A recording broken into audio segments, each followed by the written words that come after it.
menina! Seja muito bem-vinda a mais um episódio do nosso Pode Mulherar. Eu sou a Rafa. Eu sou a Lu. E eu sou a Kátia e já vamos começar pedindo para você seguir a gente nas nossas redes sociais, conhecer o Movimento Mulherar, se inscrever no nosso canal do YouTube e ativar o sininho para receber todas as notificações. Você vai ver os nossos endereços aqui na tela, então aproveita para acompanhar esse belo trabalho do Movimento Mulherar. E falando em belo trabalho, nós estamos muito belas, né, meninas? Como sempre, nós estamos muito belas. Mais uma vez, coach, né, nos vestindo em mais um episódio, mantendo a nossa essência, realçando a nossa beleza e nos deixando muito confortáveis, né? Isso mesmo, para complementar os nossos looks, temos bolsas e calçados maravilhosos da Luz da Lua Concórdia. Tem opções lindas, eu fui lá escolher as peças dessa semana, olha, foi difícil, mas não difícil porque não tinha opções, difícil porque tinha opções demais. Tudo muito lindo, de muito bom gosto e assim, mulheres que muitas vezes, como eu, não usam salto por causa do desconforto, e eu tenho filha pequena. Gente, é sério, os saltos da Luz da Lua devem vir assim de um lugar desconhecido, porque eles são muito confortáveis. Vocês podem ver na tela aí, estou de salto alto e uma sandália super confortável. Então, além da beleza, os calçados da Luz da Lua também trazem conforto para o nosso dia a dia que a gente precisa, né? Isso aí, falando em coisa boa, a gente tem que falar também do melhor chopp do sul do mundo, né? Que é o chopp da Fall Beer, também nosso patrocinador. A Fall Beer, que é aqui da nossa terrinha de Concórdia, Santa Catarina, mas que atende todo o sul. Então você não perde a oportunidade se você ainda não experimentou esse chopp. Na verdade, eles têm uma variedade enorme de opções, então dá para você escolher conforme o seu gosto, o seu estilo, a sua ocasião, os seus convidados, mas não deixa de chamar a Fall Beer, que ela tem as melhores opções para você. Se você é de Concórdia, inclusive, você pode ligar, pedir, encomendar o seu chopp e eles entregam para você, fazem locação da chopeira, né? Então facilita muito no seu evento aí, para você não precisar se preocupar com isso, receber o choppinho gelado na comodidade da sua casa. Isso aí, eles têm um atendimento personalizado e muito especial, né, meninas? Isso mesmo. Muito bem, hoje temos uma convidada muito especial por aqui, né? Ela que está em Concórdia, agora é concordiense já, né? Quase. Mas ela é mineira, na verdade, na sua essência, né? Ela tem 32 anos e nasceu em Machado. Isso, né? Minas Gerais. Ela se formou em medicina pela Unifenas, em Alfenas, Minas Gerais, em 2019. A nossa convidada de hoje, ela é médica, atua no posto como médica da família e comunidade e também como alergista na clínica Tesser. E eu pulei aqui uma parte do histórico dela, porque nada melhor do que ela mesma para falar dessa história dela, né? Então seja muito bem-vinda, doutora Tamires. Obrigada. Seja bem-vinda. Isso mesmo, e para começar, quando eu li assim essa tua história que você trouxe para nós aqui, para tua apresentação, eu pensei, preciso ouvir ela falando isso, porque quando a gente fala da nossa história, a gente consegue carregar um pouco do sentimento que a gente traz, e cada história traz o seu sentimento, né, o seu legado, então não seria justo eu ler a sua história, então a gente quer ouvir de você, quem é a Tamires, né, um pouquinho dessa sua história, doutora. Sim. Vamos lá, então. Primeiramente, muito obrigada, né, pelo convite. Eu fiquei muito feliz quando recebi a mensagem. Primeiro que eu recebi no WhatsApp particular da clínica, né? E aí eu falei, meu Deus, será que é isso mesmo que eu tô pensando? Então, eu fiquei bastante feliz, né? Eu, particularmente, eu sou uma pessoa engajada, né? Gosto de movimentos, gosto de ter uma equipe, e aqui em Concórdia eu ainda não tenho, né? Então, eu sempre fiquei de olho, tentei participar e nunca bati os horários, então... Por enquanto, ainda não estou ativa nesse movimento, mas eu gosto muito disso. E aí, quando me pediram, né, para eu fazer um resumo da minha história em 10 linhas, foi impossível, porque eu comecei a escrever, e quando vi, eu nem sei quantas linhas deram. E eu, assim, acho que muito mais que um podcast é uma terapia isso aqui, né? Porque falar quem a gente é uma perguntinha muito... É simples, pequena, mas de uma importância muito grande, né? É muito difícil falar sobre si, dar nomes às nossas características, defeitos, qualidades e afins. Então, foi para mim também um desafio, né? Mas eu sou uma pessoa, né, extremamente extrovertida. Talvez hoje não, nem tanto, mas daqui a um tempo vocês vão perceber. Nasci em Minas Gerais, né? Me formei lá antes mesmo da faculdade de odontologia. Eu acabei fazendo 2 anos de odontologia. Eu falei 2 vezes, né? Não, antes da faculdade de medicina, eu fiz 2 anos de odontologia. E porque eu não tinha condições de cursar medicina na época e achava que eu ia conseguir transferir de um curso para o outro através da bolsa do ProUni. E aí, quando eu entrei, falei, não, isso é impossível, ninguém consegue esse tipo de coisa, então eu vou ter que dar um jeito. E aí, assim, enquanto a gente tá dentro do curso ali, né... Ou seja, eu já vou interromper, porque eu gosto, né? Sim, pode ficar. Mas, ou seja, tu entrou pra fazer odonto mirando a medicina. Isso. Nunca foi o desejo fazer odonto. Nunca foi. Inclusive, eu não tenho um pingo de habilidade manual. Então, assim, quando eu entrei, eu já sabia que eu não ia terminar. Porque eu falei, gente, eu não sei nem, sabe, dar um nó direito, eu vou ter que fazer alguma coisa dentro da boca, numa área restrita, né, e tal. Então, assim, eu gostava da área básica, mas eu não gostava quando tinha que fazer pequenos procedimentos. Eu me lembro da matéria de oclusão, que a gente tinha que fazer cone de cera, um de cada cor para representar cada pontinho do dente, que são as cúspides. Meu Deus, eu quase morri. Eu lembro que meus amigos faziam aquilo na maior facilidade e eu ficava super nervosa e chorava e ficava... enfim. Mas aí, durante o curso de odontologia, por mais que eu tivesse bolsa, era muito caro, né, o material que a gente tem que comprar cada semestre. E a gente dava um jeito, né, porque tinha que cumprir aquilo ali. E aí, no fim desses 4 semestres, que aqui vocês chamam de fases, né, eu acabei pegando todo esse material e vendendo. E aí eu vendi o material e comecei a fazer cursinho com o dinheiro daquele material. Isso durou mais 2 anos e meio. Então, quando a minha mãe falou, esse ano, se você não passar nesse vestibular, tchau, você vai ter que estudar em casa. Aí eu já fiquei nervosa, porque eu falei, se eu não passo nem no cursinho, quem dirá em casa, né? Eu não vou passar. E eu mirava a Unifenas, porque eu sabia que tinha que ser perto dos meus pais, e o custo de vida era baixo, ia facilitar tudo. Apesar de bater no peito e falar, se eu passar no Acre, eu vou. Não ia, porque não tinha condições. E daí eu continuei, né? Tentei, finalmente passei no vestibular. E aí veio a maior luta, que era pagar a mensalidade, né?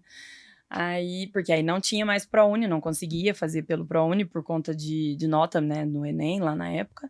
Mas eu consegui fazer o FIES, 100%. Então, eu paguei a matrícula e não paguei mais nem um centavo. E aí, quando eu consegui, depois de 4 meses, ainda me restituíram o dinheiro da matrícula. E a minha mãe, uma pessoa, assim, extremamente poderosa na fé, ela falava, esse dinheiro vai voltar, até a matrícula vai voltar. E a gente até tinha tentado contratar um advogado para deixar uma coisa mais certa, que não ia, né, passar para trás, eu não ia perder a bolsa, né, o financiamento, e nem foi preciso. Então, o dinheiro realmente voltou lá para minha casa. E foram anos, assim, foram 5 anos e meio, né, porque eu acabei eliminando algumas matérias, de muita luta, e chegou o final, né? Quando chegou no final, que era para comemorar, eu não queria formar. Por quê? Porque eu achava que eu ia matar todo mundo, praticamente. Eu não tenho condições de ser médica, eu não consigo. E aí, depois que a gente coloca uma ideia na cabeça, não sei se vocês vivem isso, né? Mas nada tirava essa verdade. Ou seja, você batalhou um monte pra fazer a tua faculdade, pra conseguir entrar primeiro, né? Aí depois pra conseguir fazer. E aí, quando chegou na formatura, você achava que você não tava capaz ainda. Durante os anos ali, eu trabalhava de recepcionista em formatura, trabalhei em festas de casamento, festas particulares, assim. Foram quase 10 anos trabalhando com a mesma equipe, né? Então, eu praticamente era filha deles ali em Alfenas. E aí, eu simplesmente falei que não queria. E, assim, durante o curso, eu já tive alguns períodos difíceis, assim, em questão psicológica. Eu cheguei a ir até um psiquiatra na metade do curso. E até então, eu não queria, né, tomar medicação, ficava um pouco relutante. Mas aí Por esse mesmo motivo de não acreditar em mim. Hoje, eu identifico esse gatilho, sabe? Esse gatilho, assim, de autoconfiança. Por isso que eu falei que a pergunta, quem é você, traz aí uma mistura de sentimentos, porque é uma responsabilidade muito grande falar sobre aquilo que você é, sendo que você, às vezes, nem tem certeza, nem confia que é aquilo, né? E aí, a minha professora acabou me atendendo aí nesse último semestre e me afastou da faculdade. Eu fiquei 15 dias parada, e daí voltei, e os meus colegas praticamente me carregaram nas costas. Eu não falava, eu não conseguia me expressar, e fui fiz prova porque eu conseguia estudar comigo. Mas, assim, eu ir lá e atender um paciente era meio quase impossível. Meus pais, eu acabei voltando pra minha cidade, então eu ia e voltava todo dia pro plantão, pra aula, pra prova e tudo mais. Mas acabou. Mas o mais legal disso tudo foi o dia da formatura, que aí eu colei grau em gabinete, porque eu não fui na formatura, porque eu não quis ir na formatura. Eu escolhi o vestido da festa, porque, por muita insistência da minha turma, na sexta. A festa era no sábado, e o vestido da minha sala inteira estava escolhido há 1 ano atrás.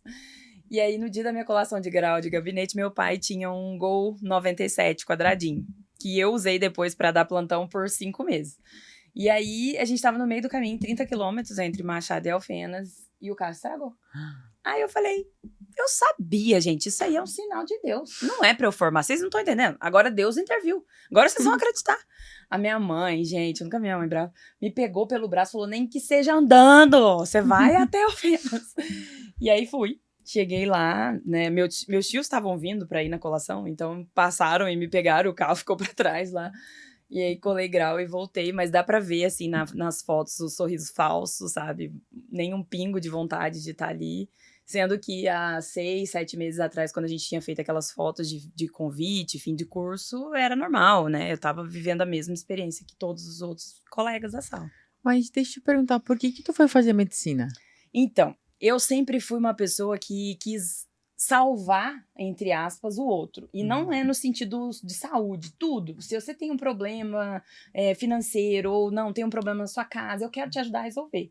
E eu coloquei isso na minha cabeça porque eu achava que ajudando os outros, o meu problema seria menor. E o que é o meu problema, o que foi o meu problema por muitos anos? O alcoolismo. Então, assim, meu pai, ele me acompanhou desde pequenininha com esse problema, essa carga. E não só meu pai, mas meu avô materno. Então, aquilo ali influenciava muito a minha rotina. E aí, assim, era a questão financeira que estava comprometida, era a questão social, era olhar para as minhas amigas e ter aquele sentimento de pai e eu não ter, sabe? Então, isso tudo gerou 1 milhão de coisas, né? Que hoje, graças a Deus, eu tenho... noção e assim, concretude do que isso me causou. Mas eu queria, porque eu queria realmente fugir. Era tipo um escape. Eu vou cuidar do alcoolismo de alguém, mas do meu pai alguém vai ter que vir cuidar. Sabe? Então eu sempre tive essa mania. Até hoje, às vezes, eu vejo que eu sou amiga de alguém que eu tô querendo mais cuidar dela do que outra coisa, sabe? Não sei se isso é um sentimento comum da classe médica. Acredito que nem todos, né? Porque eu conheci pessoas e pessoas dentro da faculdade e na profissão. Mas, assim, pra mim foi isso. Eu me lembro que foi essa a resposta que eu dei pra uma professora no primeiro dia de aula. Eu quero cuidar do outro porque o problema do outro vai ser maior que o meu e eu vou esquecer o meu. Até porque o problema que eu vivia não era meu. Era um problema gerado por alguém, mas que não era meu. E eu tentei muitos anos resolver esse problema que, infelizmente, não cabia a mim. E não faz nem 4 meses que foi resolvido. Meu pai simplesmente decidiu que não dava mais. Então, assim, graças a Deus chegou a hora e eu acredito que isso acontece, né, na vida de todas as pessoas que passam por esse tipo de situação e não só esse, né, um diagnóstico como outro qualquer. Sim. Preciso ter uma aceitação para poder tomar frente, tratar e tomar a medicação e fazer toda a mudança que tem que ser feita.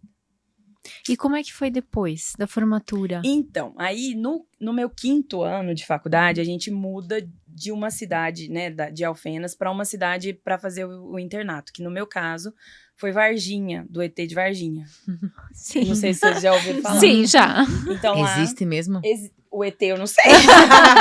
As Varginhas existe. E lá é bem engraçado, que tipo, tem uma caixa d'água enorme que é em formato de nave espacial. Todos os lugares da praça tem... É igual aqui com porco, lá é ET. Então é muito engraçado.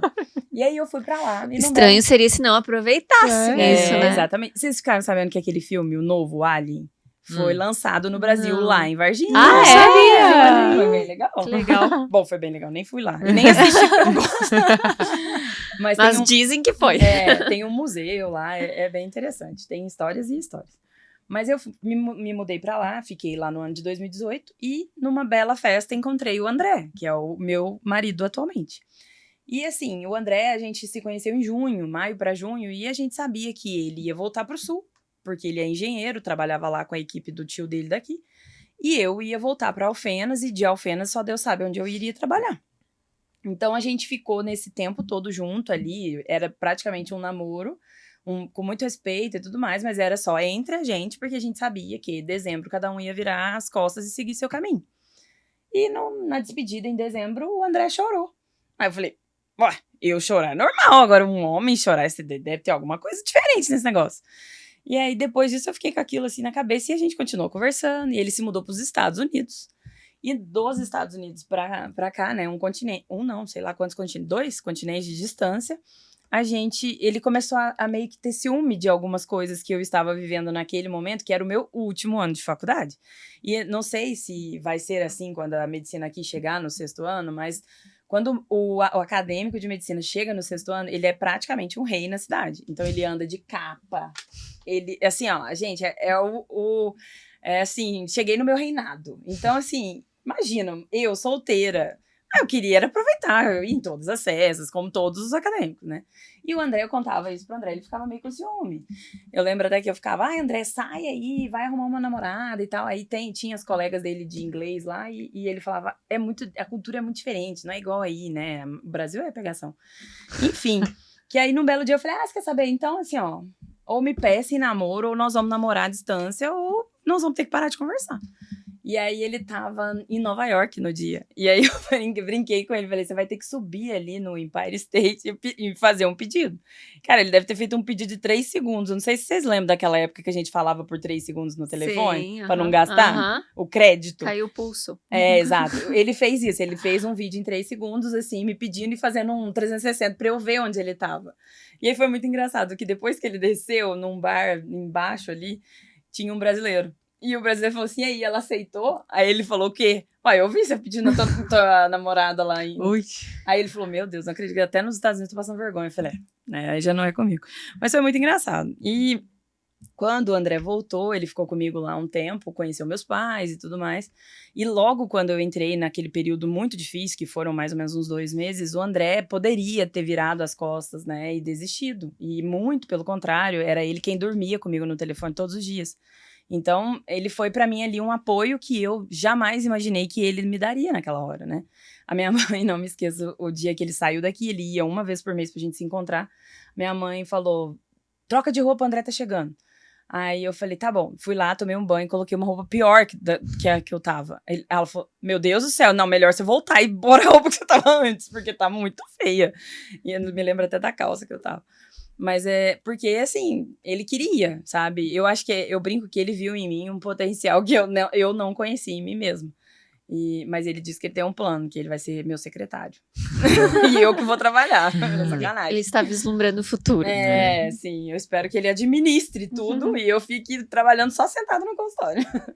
Porque eu sou péssima com essa área, mas tudo bem. E aí foi isso. Acabei conhecendo o André e por isso eu acabei, né, de janeiro pra frente ali que eu colei grau, eu comecei a dar plantão em dupla com a minha amiga que morava comigo na época, é do Acre. E aí a gente começou a dar plantão em dupla e tal, ela passou na residência, eu falei, tá, agora sou eu e eu mesma. E aí veio a inscrição do Mais Médicos. Aí eu fiz pra Machado e pra cá. Passei nas 2.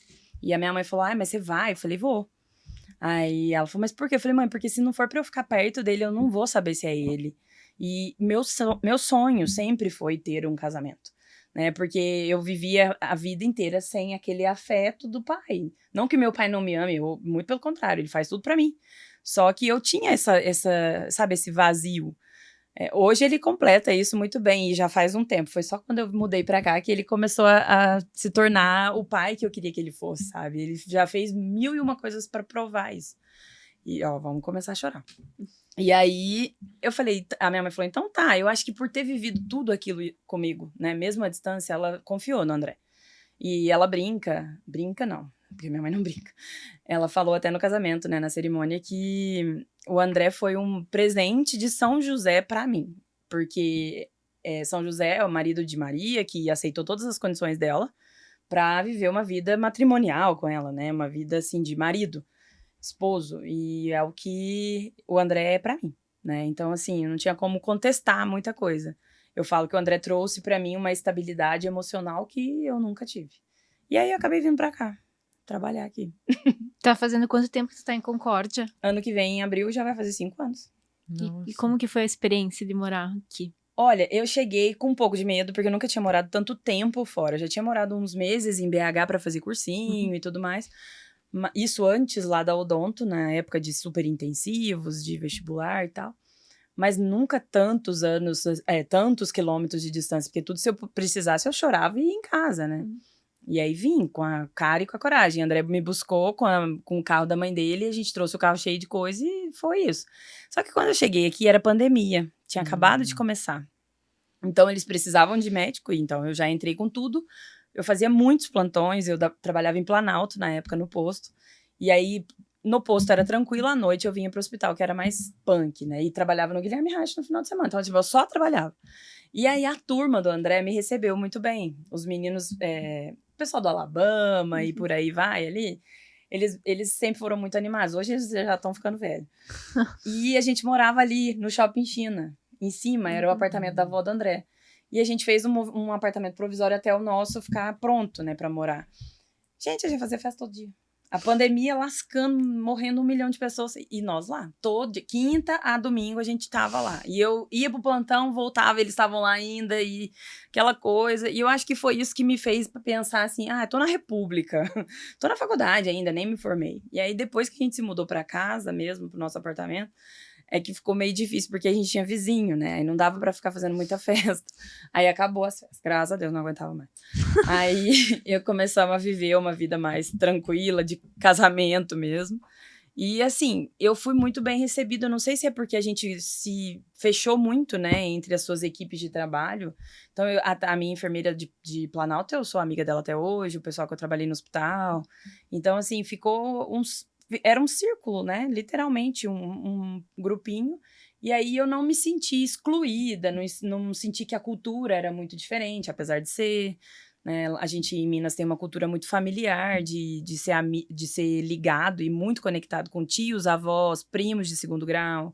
Aqui não. Aqui é irmão do seu pai e olha lá, primo, pronto, né? Eu, pelo menos, não conheço muitos familiares. É uma família mais fechada, apesar de saber que tal pessoa é parente. Mas é só isso. Então, nesse quesito, eu senti falta. E aquela coisa assim, domingo à tarde eu vou na casa da minha tia. Mas não é minha tia, irmã da minha mãe, é tia-avó. Então, e lá vai ter todos os outros primos e tios, avós, e isso não tem aqui, eu sinto falta. E é engraçado quando a gente vai lá. Que aí eu faço isso e o André fica louco. Ele fala, meu Deus, você não descansa? Não descanso. Eu descanso lá, aqui eu canso. Porque a gente tem que ficar andando. Mas eu me senti bem acolhida, sabe? Eu acho que não tive problema com a cultura de Santa Catarina. Já me falaram, né, que aqui o pessoal é mais fechado, que no Rio Grande do Sul é ainda pior, né? Mas aí eu não sei, vou conhecendo aos poucos. A gente pode falar que tu passou por uma parte depressiva da tua Sim. vida, né? E tu já se considera que já passou por ela? Sim, recentemente eu tive uma recaída até grave, vamos dizer assim, na minha opinião.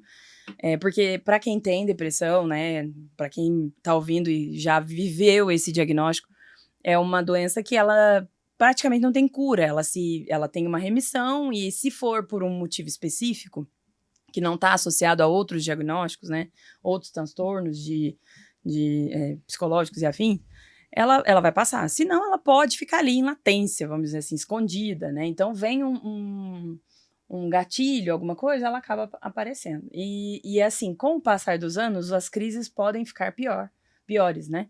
Então, pode ser que hoje você tenha um período difícil ali de, sei lá, um mês, mas saia com facilidade e depois não. E no ano de 2022, eu me casei. Aí depois, no meio do ano de 2023, eu conversei com a minha psiquiatra e eu falei que eu ia tirar a medicação. Que era uma coisa que eu nunca achei que eu fosse fazer. E ela me apoiou, ela falou, não, vamos pensar nisso, porque talvez você queira engravidar, e se não tem medicação é muito melhor, né, menos risco. Né, ela falou, você sabe melhor que eu não, mas você sabe tanto quanto eu, que é assim, e falei, beleza. E eu fiquei 9 meses sem medicação. Só que aí, na transição agora em abril, de um posto para outro, eu saí de Santo Antônio, que eu tava lá já tinha 6 meses, e vim pra unidade sanitária. Eu praticamente apaguei, sabe? Então, eu fiquei bastante mal e eu acho que o fato de não estar com nenhuma medicação me afundou mais. É claro que o André, por exemplo, ele fala, não, já foi muito pior as suas crises. Mas, assim, na minha opinião, não foi.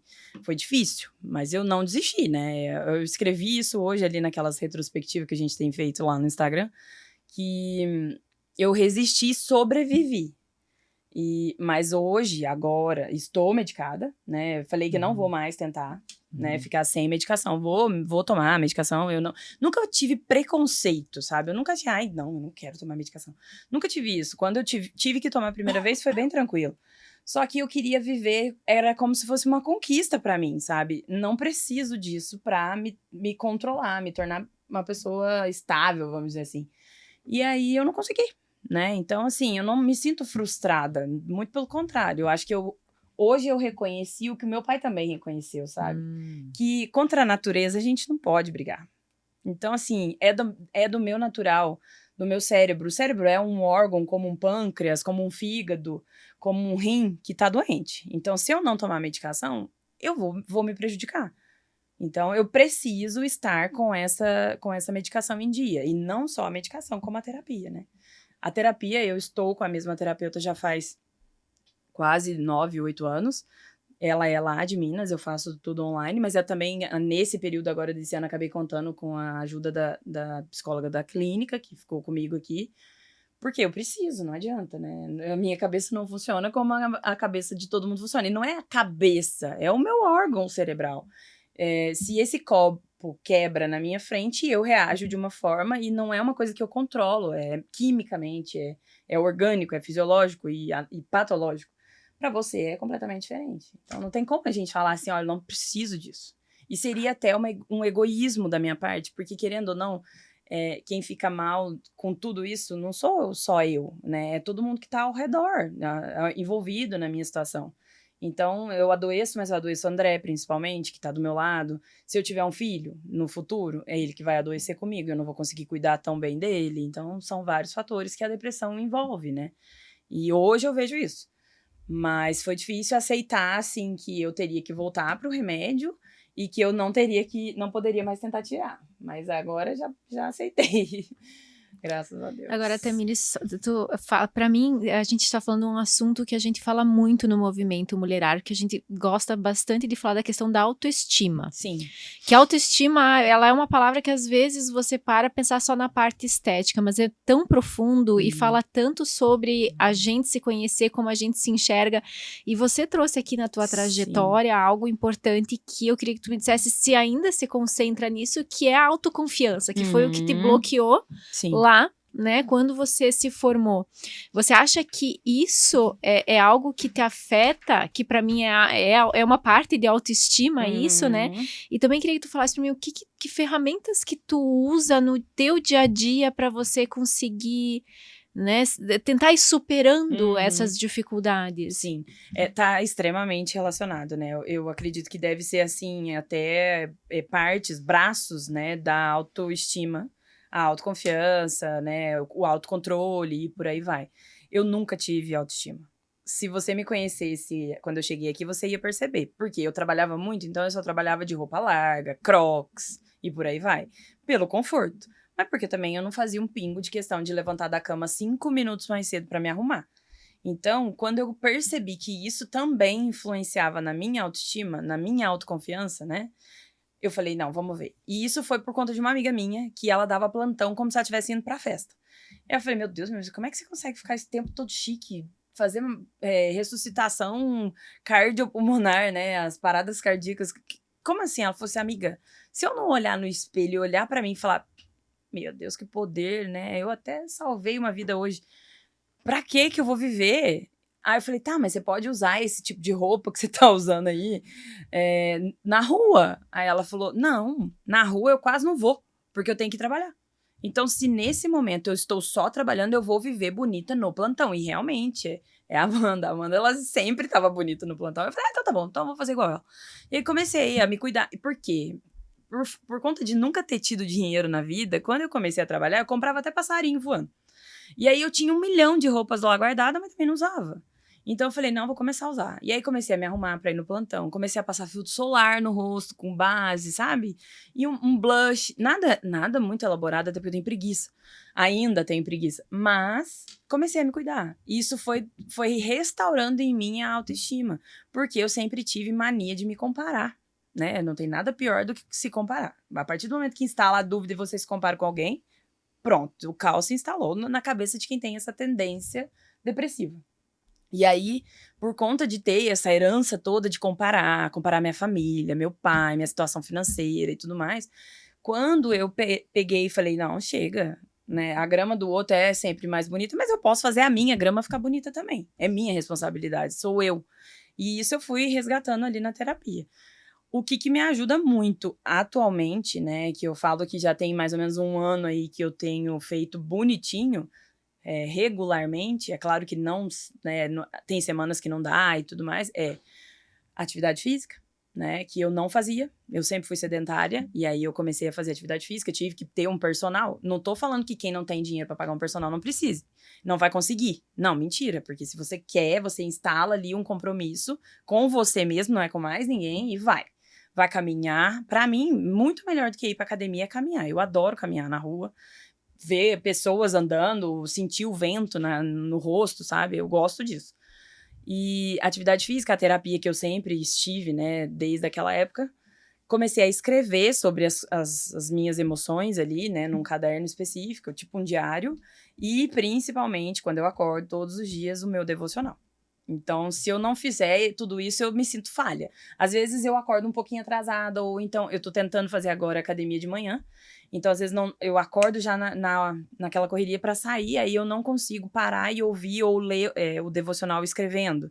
Aí eu boto no carro, mas eu tenho que fixar ali uma palavra pra eu ficar o dia inteiro pensando. E às vezes a gente não lembra, esquece, passa aquela correria, de repente, quando você precisa, eu acredito, vem ali o Espírito Santo e fala, ó, você escutou isso aqui hoje de manhã, ou você leu, ou você mesmo escreveu esse negócio. Então, é isso, entendeu? É agora o teu desafio, né? Então, pra mim, a vida é um tripé, né? É você com você, mas primeiro com Deus, e depois com os outros ali, e pra isso a gente tem que estar bem com a gente, né? Não tem como eu me relacionar, cuidar de alguém por inteiro se eu tô pela metade. Tanto que quando eu me sinto mal, óbvio, né? Que eu não sou a rainha da cocada preta lá em Minas, a gente fala isso. Quando eu me sinto mal, eu não consigo oferecer para o meu paciente tudo, até porque eu começo a desconfiar que eu não consigo oferecer nada para ele. Então vira um ciclo, né, sem fim. E é até importante, estou pensando nisso agora, a minha terapeuta ia adorar, eu consigo ver até a cara dela aqui. Gravar isso aqui é essencial, por quê? Porque daqui a pouco eu posso estar num período ruim. E aí eu vou olhar para mim mesma. Vai se assistir. Eu vou olhar para mim mesma e falar, eu já falei isso. Então, se eu já saí disso, se eu já vivi isso, eu posso sair de novo. E eu posso ajudar alguém a sair também. Sim. E a gente sabe, né, Tamires, que todas as mulheres, todo mundo, na verdade, tem os seus desafios. Eu sempre falo, acredito muito, eu escuto muito isso nas palavras que eu ouço, enfim, que a gente é luz e sombra. Uhum. Todos temos o nosso lado luz e sombra, mesmo que a gente não queira, a gente tem. E em alguns determinados momentos da vida, a gente vai ser mais a sombra do que a luz. Por mais que eu estou num período que eu sou só a luz. Daqui a pouco você vai ser a sombra de novo. Sim. Então, a gente precisa nós mesmos nos reconectarmos com o que a gente mesmo já sentiu, né? Eu, às vezes, lembro muito, assim, um dia que eu não tô legal, eu penso, nossa, mas eu já me senti tão bem, eu fiz isso, então eu vou fazer isso de novo, porque eu quero me sentir daquele jeito, e não desse jeito que eu tô me sentindo. Só que aí você tem que ir lá também e fazer um movimento pra tentar sair daquela, né? É um trabalho, né? O que eu acho que a maturidade ajuda a gente, também a experiência, a gente vai percebendo que às vezes quando a gente passa, que vai passar, né? E às vezes a gente se permite, e eu acho que a gente tem que se permitir uma semana que não tá legal, tu tá meio na fossa, né? Sim. Também não se cobrar, porque eu acho que a mulher se cobra muito assim, Muito. daí eu tô um dia mal, não posso ficar mal. Eu tenho que estar bem, eu tenho que, como que eu vou ficar? Ou deixar as coisas desandarem de vez, né? Isso eu acho que acontece muito comigo. Às vezes eu penso, não fui na academia essa semana, porque não tô bem. Eu vou comer um negocinho também. Agora eu já vou me afundar vou botar o pé na jaca. Isso, exatamente. E daí tu vai indo assim, é muito mais difícil depois você... Tu sabe que a gente retomar vive todas um as dilema, coisas. agora eu até compartilhar aqui com as mulheres que estão ouvindo, porque eu acho que tem mais pessoas que vivem isso. A gente já trocou ideia sobre isso nos 2 finais de ano do dilema. E agora, no final do ano eu faço o quê? Será que eu me afundo de vez e volto só em janeiro? Ou será que eu tento me manter no equilíbrio em janeiro? Por que será que acontece isso, né? Teve um ano que a gente falou disso, que a gente tava meio se afundando, daí não, agora vamos pegar os últimos 20 dias, vamos se afundar de vez. Pra começar outro ano. Depois a gente tenta reverter. Sim, mas Que é eu um pouco posso disso, dar um né? conselho médico, né? Não Nem é faça pessoal. isso. Não faça, porque o corpo, até ele se restabelecer depois, é muito mais difícil. Então, assim, quer comer, quer beber e comemorar ali todas as datas, todos os encontros, né? Que a gente tem grupo disso, grupo daquilo, grupo da outro. Enfim, é uma loucura a agenda de dezembro, né? Se a gente pega os outros meses, assim, e pega naquelas agendas mensais, meu Deus, até assusta. Mas, se a gente mantém, pelo menos, por exemplo, atividade física, uma alimentação durante o dia mais equilibrada, depois você vai retomar. Agora, se até... Eu falo por mim, porque muitos anos eu ia enrolando, aí enfiava o pé na jaca em dezembro, até meu corpo aguentar voltar em janeiro, já tinha acabado janeiro. Aí vinha o carnaval, aí tinha que viajar de novo, e por aí vai, né? Então... E tu sabe que eu tô vivendo de novo, deve ser o 4º, 5º ano seguido, o mesmo ciclo, porque o final do ano é sempre mais agitado, mais puxado. Eu faço e pra mim, rotina é muito importante. Eu sou pessoa de rotina.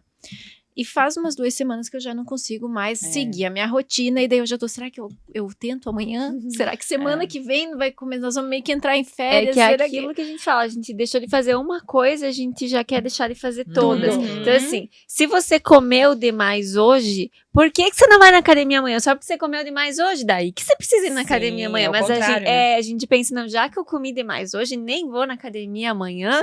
Aí depois já vou beber hoje, porque né?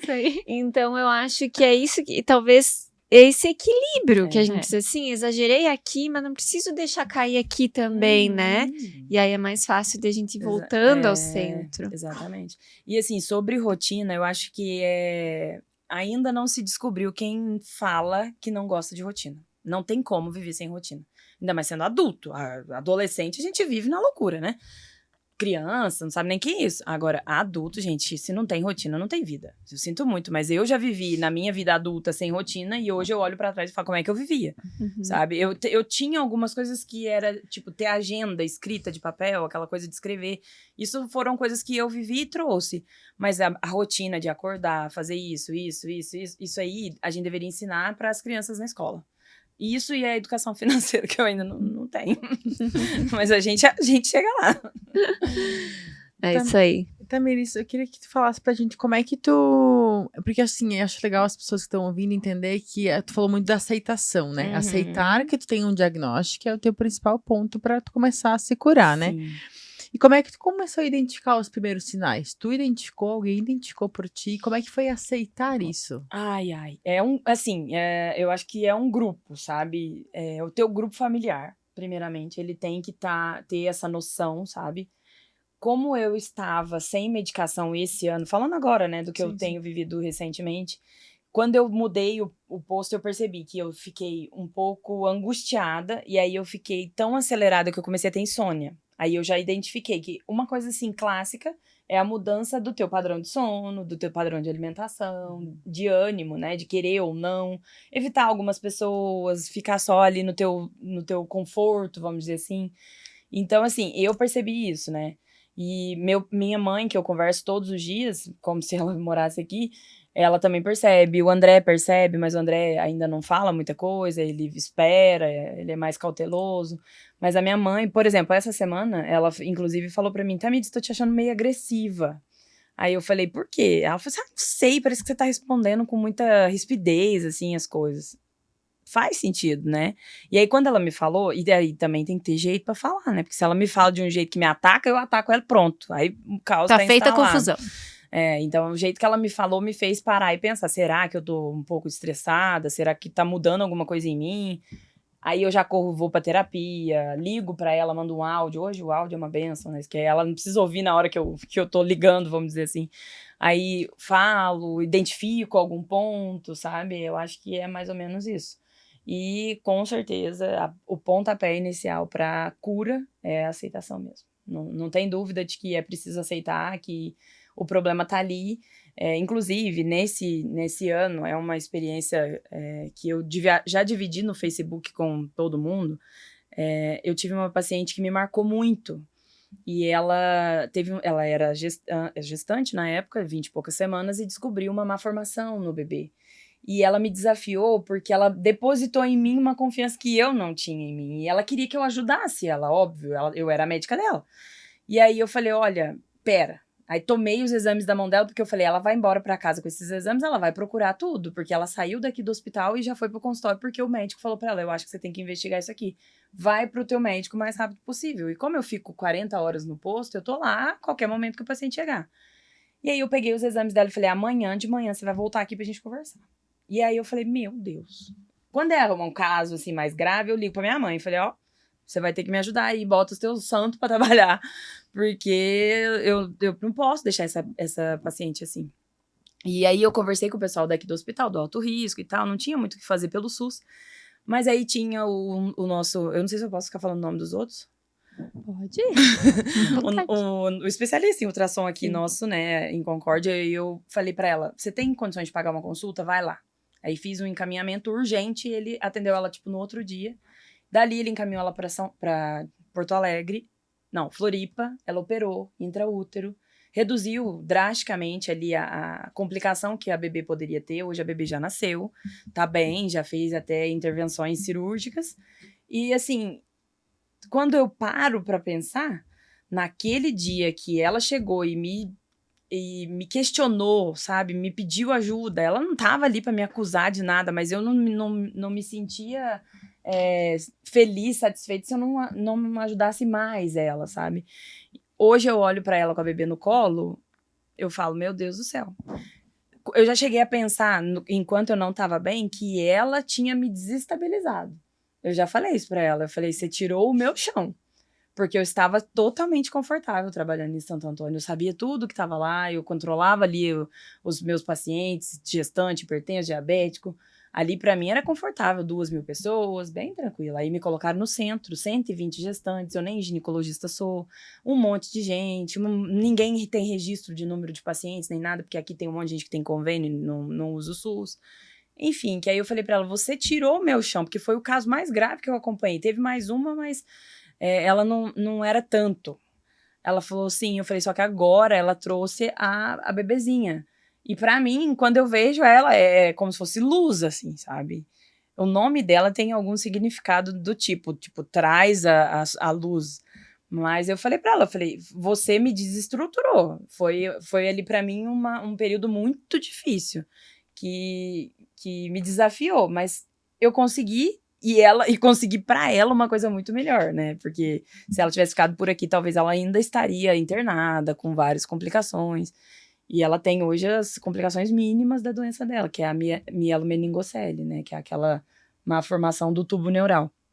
Que teve uma época, né, antigamente, que foi instituído que ia suplementar o sal com iodo, com folato, e aí tem que tomar metilfolato, ácido fólico e por aí vai. Então teve uma... Não, na verdade não foi o sal foi iodo, eu confundi. Foi o arroz. O arroz, ele tem uma substância ali na produção, na hora de ensacar e tudo mais, que eles fizeram essa ordem, vamos dizer assim, nacional, para poder diminuir os casos de meningocele. Mas, assim, hoje eu sou grata a ela, porque se não fosse por ela, talvez eu não tivesse me desafiado tanto e não tivesse crescido tanto, porque nada mais cresce a gente, faz a gente amadurecer do que a poda. E eu já nem sei mais o que você me perguntou. Eu só quero te perguntar se hoje tu é realizada com o que tu faz. Muito! Domingo passado eu fiz uma prova de título. Eu não sou médica de família ainda, mas eu fiz uma prova de título. E assim, na faculdade a gente acha que o médico do postinho não é nada. Na verdade, o mundo acha que o médico do postinho não é nada, né? Não só na faculdade. O mundo, fora as famílias que viviam de médico de postinho. Exatamente, até precisar. É. Até precisar do Boa, seu né? médico de família. Na e minha aí, cidade, que quem ouve aqui já sabe que é Almirante Tamandaré, só tinha posto de saúde. Tinha então. 2.000 habitantes, só tinha médico de posto de saúde. É. Então a gente viveu, cresceu e com com o médico de posto saúde. família, E então, assim, o preconceito é instalado em nós ali. Ah, você não passou na residência, você não escolheu uma área, vai trabalhar no posto. E ali no posto, o que você vai fazer? Ah, vou só encaminhar. E aí o paciente, ele chega, ele já tem essa cultura, né? Ah, eu quero ir no oftalmo. Tudo bem, no oftalmo nós não conseguimos fazer muita coisa, porque nós não temos nenhum aparelho do oftalmo, mas, né? Eu quero ir no gastro. Mas por quê? Porque eu tô com dor de estômago. Já tomou omeprazol, já fiz chá de boldo, fiz o que dá. Não, melhorei, doutor. Eu quero ir fazer uma endoscopia, então eu tenho que ir no gastro. Não é assim, cara. E aí até que você faz e vai explicar que focinho de porco não é tomada, vira um trabalho. E muitos médicos não querem esse trabalho porque não querem ficar ali. Então, assim, eu assumo que por muitos anos até agora, 4 anos, eu não queria ser médica de família. Bem capaz que eu vou ser médica de família. Eu também não quero, eu preciso fazer alguma especialidade, alguma coisa. E a minha psicóloga, ela é muito engraçada, porque foi com ela que eu aprendi a medicina de família. A primeira fase ali de anamnese, conversar com o paciente, era ela que era a responsável. E ela sempre viu em mim a médica de família que eu era, só que eu não via e ela também não falava. E aí, esses dias que eu comecei a assumir isso pra mim, e o interesse não veio porque eu apaixonei na medicina de família, não. Veio porque eu queria o título. Ah, porque também, então, agora eu quero ter título, porque aí agora tá formando 1 milhão de médico. E então tem que ser alguém. Então, eu tenho pelo menos o título de médica de família. E é uma coisa que vai puxando a outra. E aí, no programa do Mais Médicos, eles instituíram uma pós-graduação que a gente é obrigado a fazer. Não tem chance. E o trem é chato. Eu brinco com o meu tutor, é muito chato. Porque tem muita leitura, muita coisa, só que a gente tem uma aula por semana, de 4 horas, que é assíncrona. Não, síncrona, que é o nome chique de presencial online, né? Aí, Presencial online. eu adoro esse termo que eu falo com ele. Esse presencial online aqui. E a gente fica com ele e ele... O nosso tutor, a gente deu muita sorte que ele é muito vivido. Ele não formou no Brasil e ele veio pro Brasil, revalidou o diploma, fez residência, morou na Espanha, morou no Canadá, morou em 1 milhão de lugares. Tem uma formação muito ampla e hoje ele atua no comitê de ética, bioética e afins. E ele conta tudo pra gente e ele trouxe essa realidade. Aí eu comecei a falar, cara, esse menino é bom, porque como posso ser boa também? E aí, quando eu cheguei na unidade sanitária, por isso que eu acredito em propósito e nada é por acaso, eu comecei a ser valorizada por aquilo que eu sempre fiz. E em lugar nenhum nessa cidade, pra todo mundo que tá vendo, eu tinha sido. Na verdade, no Nações, eu fui valorizada, no posto do Nações. Porque lá tinha uma senhora que levava muitas bolachas pra mim, e eu adoro. Com leite, eu comia. E ali ela me agradecia e eu via que era sincero, porque o resto mal te agradece. Sabe, você pode explicar, você pode dar uma aula do que é a dispepsia, a gastrite, como que é feito, como que é tratado. Eu quero ir no gastro. Qual gastro você quer ir? No REP. Nada contra o REP. Mas o REP vai lá e fala a mesma coisa que eu falei. Só que o REP, é o gastro, eu não sou ninguém. Entendeu? Então, assim, isso é muito triste. Pra nós, médicos de posto, isso é muito deprimente. Isso eu ia perguntar, Tamiris, como que tu fica depois de um dia que acontece uma situação dessa? Mas acontece todo dia. Todo dia vem um paciente querendo brigar, bater boca, porque ele quer o especialista, porque ninguém tá dando atenção pra clínica, pra queixa dele, e porque ninguém atende a mãe dele direito, e não sei o quê. E assim, isso é um problema pra nós, né? Esgota, querendo ou não, você acaba até se protegendo. Ele quer o especialista? Então toma. Eu fui assim por algum tempo, porque quando eu cheguei em Planalto, eu lembro que eu gastava mais de 40 minutos para atender cada paciente, e a gente tem que atender 14 por período. Então era 11h30 e eu não tinha terminado ainda. Aí as meninas começaram, Tamiris, você vai ter que ser mais rápida, mais objetiva. O povo aqui é do interior, eles gostam de falar. Aí eu comecei a cortar. Aí por fim, eu falava, explicava. O hipertenso, né? Quero ir no cardiologista. Aí eu falei, a senhora entendeu o que eu falei? Entendi.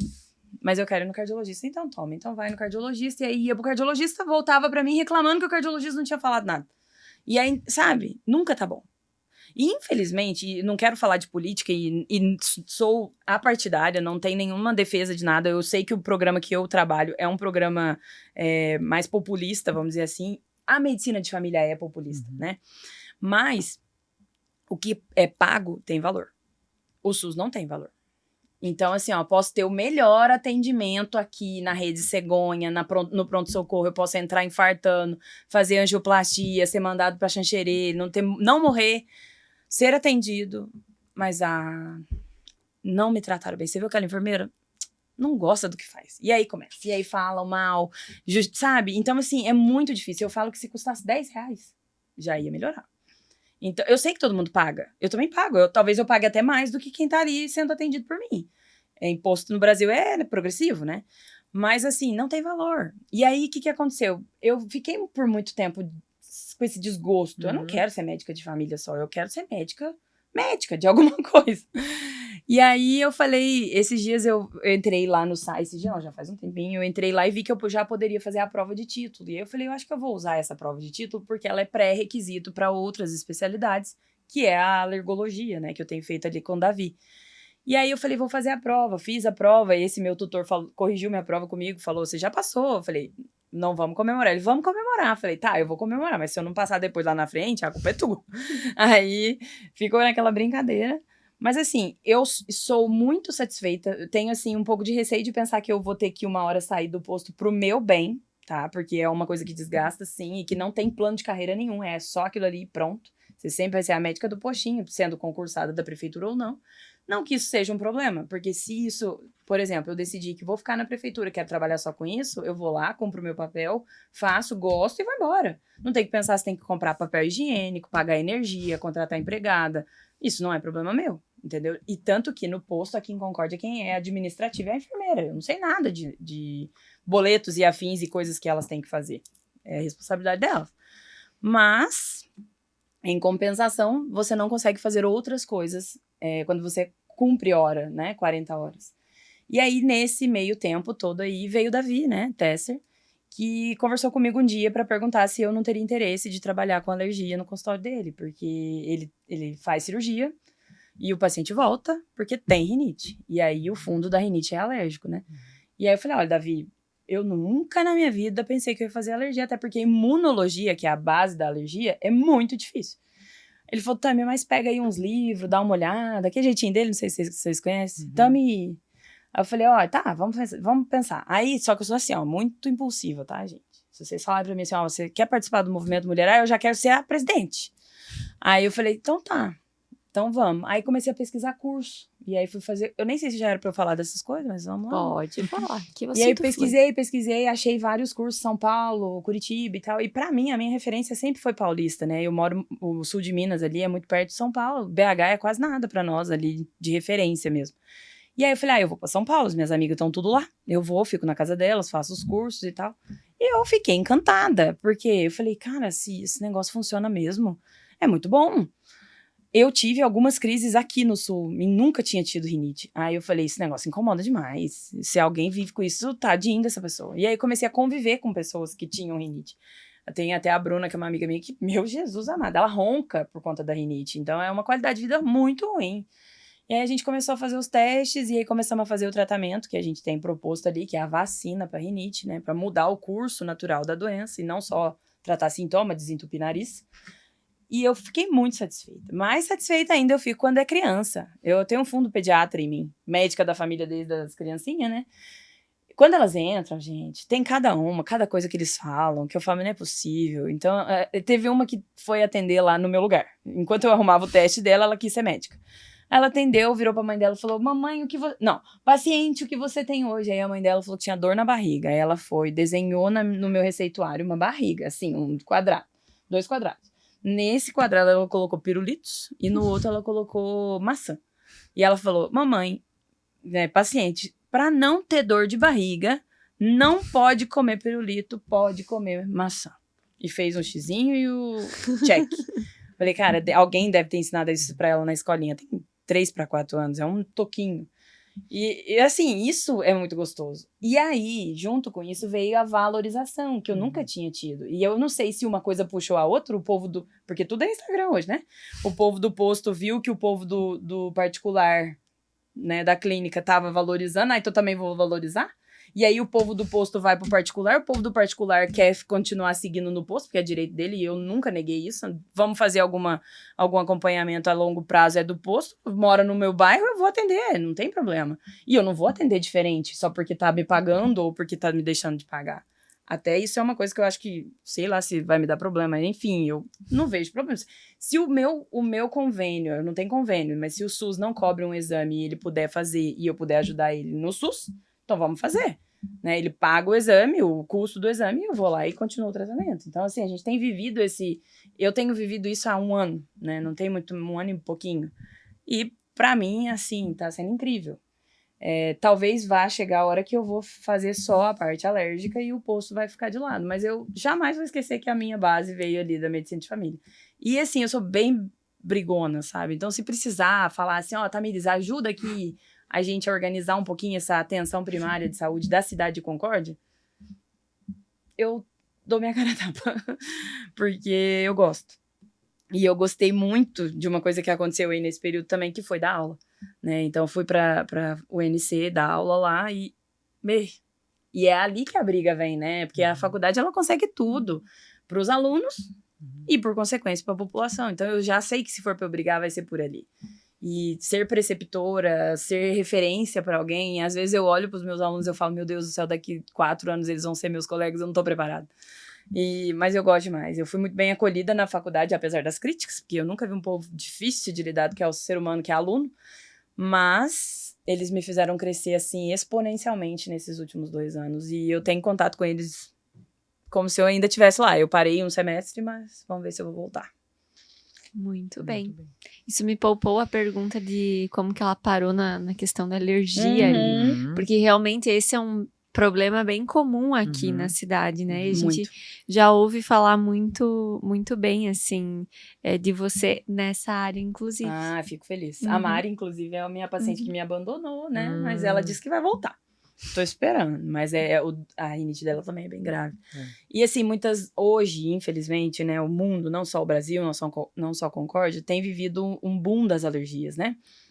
Tem estimativas aí que em 2030, 2035, a gente tem uma população de nascidos ali naquele momento, quase que metade com alguma manifestação alérgica.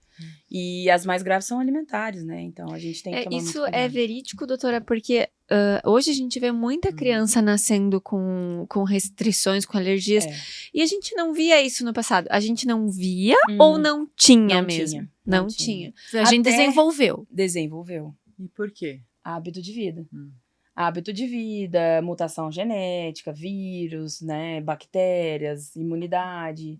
É um combo. E, assim, os estudos na área de imunologia e alergia são muito recentes, né? Não tem mais que 200, 300 anos em função dessas alterações, por exemplo, alergia alimentar. Então, é tudo muito novo. É uma descoberta atrás da outra, mas é tudo novidade. Então, por exemplo, o boom dos alérgicos alimentares era leite, né? A PLV, intolerância à lactose e por aí vai. Hoje tem gente com alergia a arroz. Nossa. Os 2 ou 3 produtos que tiveram mais alergias no ano de 2024 foram arroz, banana. Meu Deus. Nossa, banana. E uma outra castanha lá, que também castanha é uma coisa bem alérgica, né? Mas arroz e banana. Arroz, eu não vivo sem arroz, gente. Não posso ficar sem Mas arroz. o que aconteceu pra hoje a gente ter alergia de arroz? Não, ninguém sabe. É um comportamento que o teu organismo aprendeu a ter. E aí nós, imunologistas e alergistas, temos que aprender a ensinar pro teu organismo que ele precisa tolerar. Que aquilo ali não é ruim, que é o que a gente faz com a vacina. Todas as vacinas, né? Esse papel não me agride. Entenda. E aceite esse papel. Até o sistema imunológico tem que aceitar. Aceita que dói menos. E aí ele vai convivendo com doses progressivas, pequenas, né? Até entender. Então, assim, para tratamento de alergia alimentar, a gente ainda não faz aqui, mas é meu sonho ver uma criança progredir no tratamento de dessensibilização ao leite, por exemplo. Eu sigo uma professora que meu sonho é encontrar com ela agora em março, que tem curso. ela tem uma clínica que ela vai acompanhando a criança até poder liberar o leite total para a criança. E o último dia é uma festa. E aí ele pode comer bolo, brigadeiro e por aí vai. Eu acho que isso rendia um podcast Muito. falando E eu sobre já tenho até as alergias. pessoas daqui de Concórdia pra te Ótimo, chamar. então. Porque até outro dia eu tomei café com uma amiga minha, ela vai assistir, ela vai saber que é ela. E ela descobriu recentemente uma série de alergias na filha, né? Uhum. E inclusive ela estava desistiu da sua carreira profissional. Eu atendi a filha dela já. Pra cuidar da filha. Sim. Porque, de fato, a filha dela não consegue comer praticamente nada. Nada. Então ela falou, eu levo ela numa festa de aniversário, eu preciso levar a marmitinha dela. Uhum. Como que eu vou mandar uma marmitinha se eu não fazer? Porque não tem coisas prontas. Se eu não tiver tempo de fazer, ela não vai comer. E como é que eu vou mandar ela numa festa que ela não vai comer? Então na escola, ela não pode comer. Em lugar nenhum ela pode comer, na verdade. Sim. Então ela começou a se dedicar para isso, a descobrir receitas, a testar receitas, a poder fazer o lanchinho para quando ela chega em casa, porque ela não tem opção. Então, quando ela me falou isso, eu disse, nossa, que missão. Eu falei, que decisão difícil, né? Ela falou, muito difícil. Mas o que eu tenho que pensar? Eu quero tentar fazer com que a minha filha sinta o menos possível o impacto de tudo isso que ela tá vivendo. Então, isso reflete muito na vida, não só da criança, mas da mãe, dos pais, dos que estão envolvidos ali, né? E existe, assim, uma desinformação muito grande ainda nessa área, né? Muito grande. E além da desinformação da doença em si, das complicações que isso podem acontecer. Porque, assim, eu chego e falo, minha filha tem alergia ao leite. Mas ela não pode comer bolo?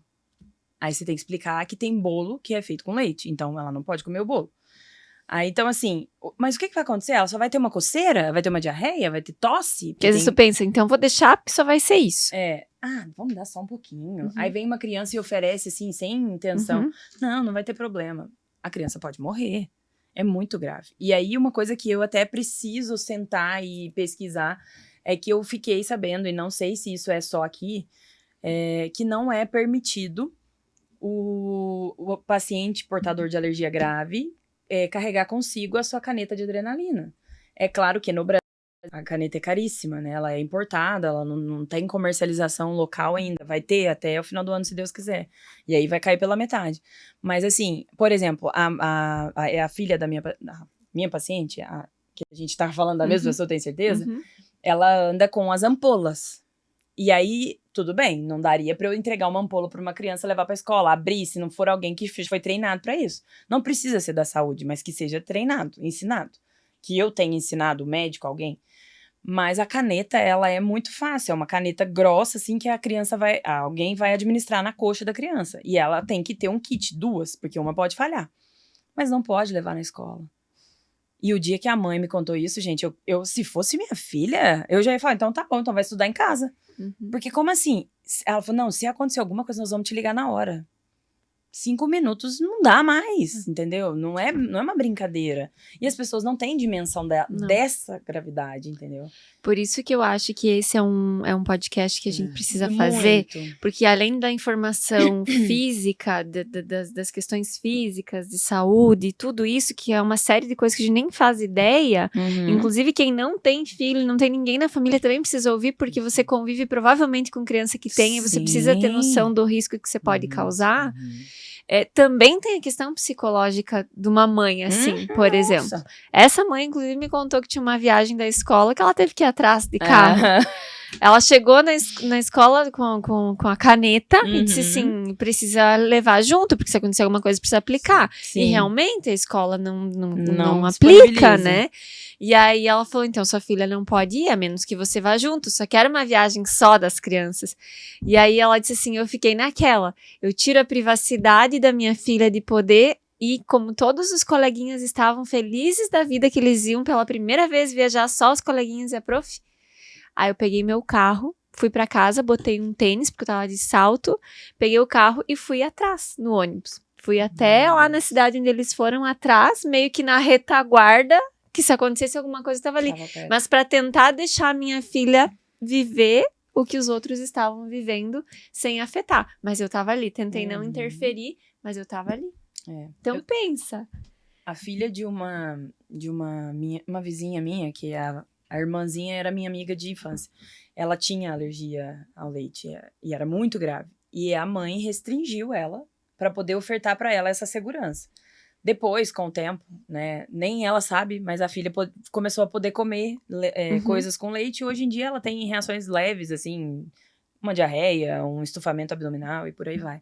Mas ela fez coisas que eu vejo hoje as mães descobrindo a fazer. E isso deve ter mais de 20 anos. Então, assim, eu falei que tem que tirar o chapéu para a mãe que faz isso. Porque nem todas podem largar os seus empregos, largar a sua vida, né, suas responsabilidades e lidar com isso.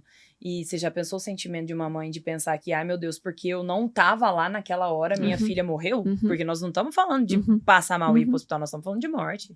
É risco de morte. Então, assim, se é realmente uma alergia, a gente tem que... uma coisa assim, mais médica do que pessoal, que é o que essa professora que eu quero ser discípula dela, ela fala, é o diagnóstico errado. Então, vamos supor que a sua filha apresentou alguma reação comendo um confete, alguma bala, alguma coisa assim. Aí você vai num médico que não tem essa formação específica e ele pede 1 milhão de exames e no exame vem 1 milhão de substâncias alimentares positivo. Isso não é alergia. Não posso considerar que o exame positivo é alergia. Inclusive, os exames da nossa pessoa é negativo. Entendeu? Então, o que a gente tem que fazer? Outro rastreamento. Não é um só. E eu não posso excluir os alimentos da dieta dela. Porque senão eu vou fazer alergia. Fica aí 1 ano sem comer leite, uma hora você come, você vai ver. Então, entendeu? Não é assim. Então, tem tudo isso que precisa ser estudado e trabalhado, e é estudado por mim também, tá? Não tô falando que eu já sei, não. Não tenho aporte teórico de conhecimento e segurança para chegar e falar, vamos tratar, fazer teste de provocação oral, fazer tratamento de dessensibilização. Não tenho. Eu tô cada dia mais aprendendo para poder ofertar isso. E que se eu puder ofertar um dia, meu Deus, isso vai me trazer muito prazer. Legal. Não, eu fico imaginando o quão complexa não é essa área, né? Meu Deus. E assim, né, Tamires, é uma área que hoje é uma coisa, amanhã já tem coisa nova, depois já tem coisa nova. E Eu então... não sei em outras áreas profissionais, mas a medicina é até difícil, tá? Assim, chega a ser chato, porque você tem que ter um filtro muito grande. Aí um publica uma coisa, o outro vem e publica o contrário, aí fica um brigando. Aí você não sabe se é interesse farmacêutico, se é o que é, sabe? E eu sou uma pessoa muito inocente, às vezes eu não entendo as coisas, aí eu fico... Mas e aí? Nossa, por isso que eu particularmente, gosto de ter alguém de referência. Porque se acontecer alguma coisa, eu sei pra quem que eu vou perguntar, né? Então... Não dá pra ser assim, de mim, sabe? Então vai lá, vou fazer um teste e vou tratar. Na verdade, tu falou, né? Não sei se é em todas as áreas. Na verdade, sim. Eu acho que em todas as áreas as informações estão evoluindo muito rapidamente. As coisas se atualizam. A questão é que a tua área mexe com a vida. Por exemplo, a nossa é marketing, publicidade. Cara, todo dia tem atualização no Meta. Todo dia muda o algoritmo. Todo dia... Mas ninguém vai morrer, entendeu? O máximo que vai é não dar engajamento, né? Perder dinheiro. Todo mundo então, assim, ninguém vai morrer. No teu caso, não. Então, por isso eu acho que essa responsabilidade é maior, né? Exato. Então, é bem isso mesmo. Agora, só pra descontrair, né? Eu lembrei que tem um vídeo na internet que, assim, ela foi consultar com a nutricionista, naquele caso, assim, e ovo não pode. Peraí, deixa eu consultar se hoje pode. Mudou! Agora ovo não pode. Agora faz mal. Ontem era o Salvador, hoje não. E antes isso também acontecia. A gente tava conversando esses dias, meu sogro falou, já teve muitas vezes que o ovo foi vilão e depois o ovo era bonzinho. Eu falei, tá, mas isso demorava tipo 10 anos. Agora é dias, horas. Assim, Opa, não é mais bom. Não é mais bom. É verdade. Gente, dá pra ficar aqui, dá. Né? Tu viu por que a gente tem que botar uns apix às vezes? Mas eu acho que a gente fica nesse compromisso de fazer esse tema. Na verdade, a gente vai fazer uma enquete no Instagram do Movimento Mulherar pra ver se realmente as pessoas querem saber sobre isso. Isso aí. Então vai lá e vota se você quer saber, fica de olho. Mas eu acho que é um tema super relevante. Exato. Eu acho que é um tema que todo mundo precisa saber. Porque tá afetando cada vez mais pessoas. E afeta, né? A partir do momento que você convida um amiguinho da tua filha pra ir na tua casa almoçar e essa pessoa tem alergia, você precisa saber o que você precisa fazer. Você já pensou se na tua casa acontece alguma coisa? Sim. O que você vai fazer? É igual que eu falava pros alunos do conhecimento de suporte básico de vida. Isso também deveria ser dado na escola. Né? Nos Estados Unidos é assim. Não sei se vocês já viram alguns vídeos, tem um bebezinho mesmo, ele deve ter uns 3 anos, e ele fala em inglês. Você... ligar pro SAMU, você faz isso, você. E ele começa a fazer a compressão, a mãe dele finge, ela treina ele, né, no caso. Então, assim, o suporte de vida, que eu sempre bati na tecla que o pessoal tem que saber. Nós não tem nem o que falar, mas todo mundo deveria ter o conhecimento. Não é aquele conhecimento de carteira, Sim. de habilitação, lá Sim. nem treinou nada. Sim. Pelo Conhecimento menos, prático mesmo. pelo menos O que assim, fazer? o que eu faço agora? Eu não preciso saber tratar, óbvio que não, mas identificar e ajudar. Se eu souber isso da alergia, já é meio caminho andado. Então, assim, eu identifiquei que parece que aquela criança não tá bem, não. Ela tá tendo alguma reação alérgica. O que eu faço agora? Vou ligar pra quem primeiro? Porque vou ligar pra mãe, pra ver se ele tem isso mesmo. Ou, ai meu Deus, fiquei Às vezes pode desesperada, ser vou tarde. pegar a criança e vou sair correndo. Pode ser tarde. Então, assim, é uma emergência médica, né? Uma emergência clínica. Então, a gente precisa oferecer esse conhecimento, porque conhecendo a gente vai prevenir vários e vários casos, né? De uma catástrofe. Muito bem. Muito interessante. Agora, Tamires, nós estamos chegando na fase final do nosso podcast. E, doutora, temos aqui o momento voz e versa. Como funciona esse momento? A gente vai falar uma palavra e você nos retorna com a palavra que vier na tua cabeça ou a frase, mas a ideia é que, né, seja rápido aquilo que lhe aparecer no momento. Tá. Pode pular, se de repente não aparecer nada, não tem bom. problema. Preparada? Sim. Então vamos lá. Saúde. É qualidade de vida. É um complexo, um emaranhado de coisas que deve ser a nossa prioridade. Desafio. Meu Deus. Desafio é viver. É viver bem, né? É viver completo por inteiro para ser satisfeito. Mulher. A mulher é foda, né? Nossa, gente, a gente é demais. Cada dia que passa eu fico mais impressionada. E cada dia que eu conheço mais mulheres, eu fico mais impressionada. Então, mulher é foda. Mudanças. Ai, é a vida de todo dia. Eu acho que todo dia, todas as horas, todos os segundos é uma mudança pura, né? Natural. Do tempo, da vida, né? Então, a gente tem que estar aberto à mudança. Medicina. Ah, minha vida. E vida. A medicina? Não posso falar que é só a medicina, né? Mas a vida, pra mim, ela é intensa, tá? Complexa. Não é fácil, não posso falar que é difícil, mas ela é maravilhosa. Eu acho que é um presente de Deus, acima de qualquer coisa. São minutos, segundos de respirar, né? Que a gente tem que agradecer. E até mesmo nos momentos difíceis, nas dificuldades, nos problemas, nas brigas, por ter comprado muitas blusinhas. A gente tem que agradecer a Deus por estar aqui, por ter essa chance, por poder viver o que a gente vive e compartilhar a vida com outras pessoas é mais do que essencial. Então, assim, a vida pra mim, é isso que eu acabei de falar. E para finalizar, propósito. Olha, propósito a gente precisa ter. Porque se a gente não tiver propósito, sonho, que pra mim é sinônimo, a gente vai desistir, né? Porque as adversidades são grandes, então a gente precisa ter um propósito na vida. E eu acho que, no meu caso, é servir. Muito bem. Passou no teste. Passei no teste. Obrigada. Passou. Doutora Tamires, quero te agradecer por ter aceito o nosso convite. Primeiramente, também agradecer por você se vulnerabilizar aqui com a gente, porque sim, você contando toda a sua história. Será que eu falei demais? Não. Você contando a sua história, né, mostrando todas as suas dificuldades, mostrar que medicina também não é fácil, né, não é fácil formar, não é fácil aceitar um diagnóstico, não é fácil buscar a cura, então obrigada por isso. E assim, né, Rafa, até contribuindo, o movimento é isso, porque a gente fala muito aqui que a gente tá vivendo uma era de muitos palcos e poucos bastidores. Sim. Então, né, você compartilhar os teus bastidores para que as outras mulheres possam ver que todo mundo tá aqui pagando um dobrado para superar muitas dificuldades, né, e que a vida não é fácil para ninguém, a vida é boa sim, né, ela tem muitas coisas boas, mas todo mundo tá pagando ali para superar os seus desafios. Então, né, esse agradecimento por você compartilhar a tua intimidade, as tuas, né, dificuldades, também as tuas conquistas, né, Rafa?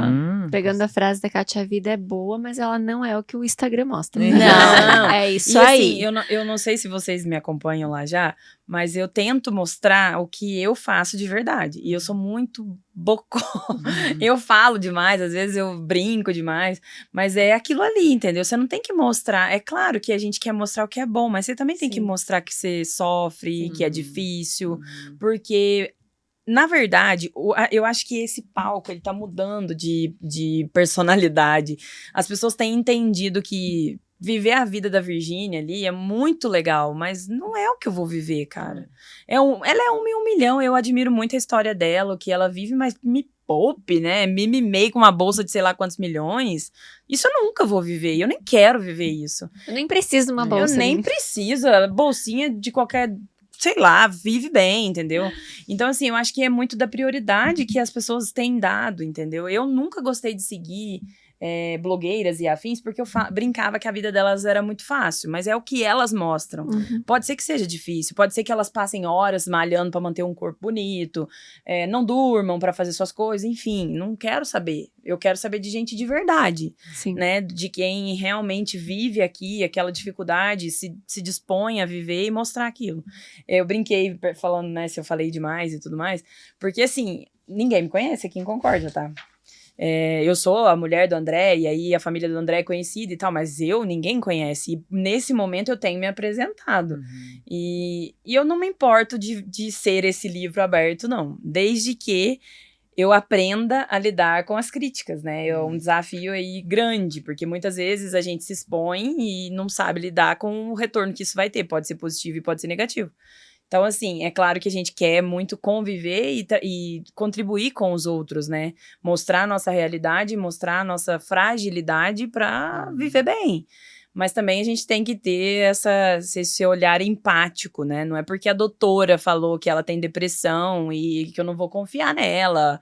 Ou que, ai meu Deus, ela é louca, né? Olha o que ela falou, sabe? Assim, esse tipo de coisa, assim, cada um tem seu jeito. O que eu sou não tem a ver com o que a medicina é. A medicina é uma teoria que eu sigo, mas como eu interpreto a medicina dentro da sua vida, da vida do meu paciente, é isso que pra mim é o diferencial, que eu peço encarecidamente pra todos os meus alunos.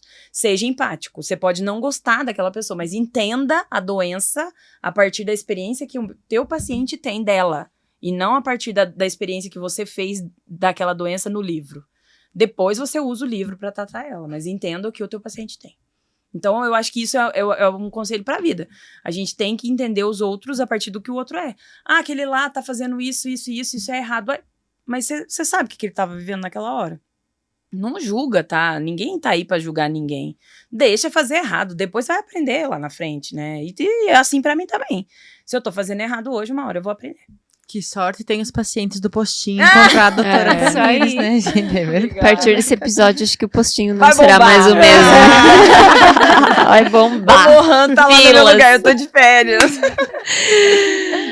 É isso aí, gente. Então, muito obrigada, né, doutora Tamires. Obrigada a você que esteve com a gente acompanhando esse episódio. Tenho certeza que você aprendeu muito aí, assim como nós também aprendemos. Agradecer aos nossos parceiros, Coach Concórdia, Luz da Lua Concórdia, Falbier, que estão aqui nos apoiando e fazendo também, proporcionando que esse conteúdo chegue até você, até a sua casa. Compartilhe com outras mulheres esse conteúdo e nos vemos nos próximos episódios com muitas novidades aí, com mais convidadas de peso, né? Porque aqui só tem mulher boa, a gente só traz mulheres inspiradoras.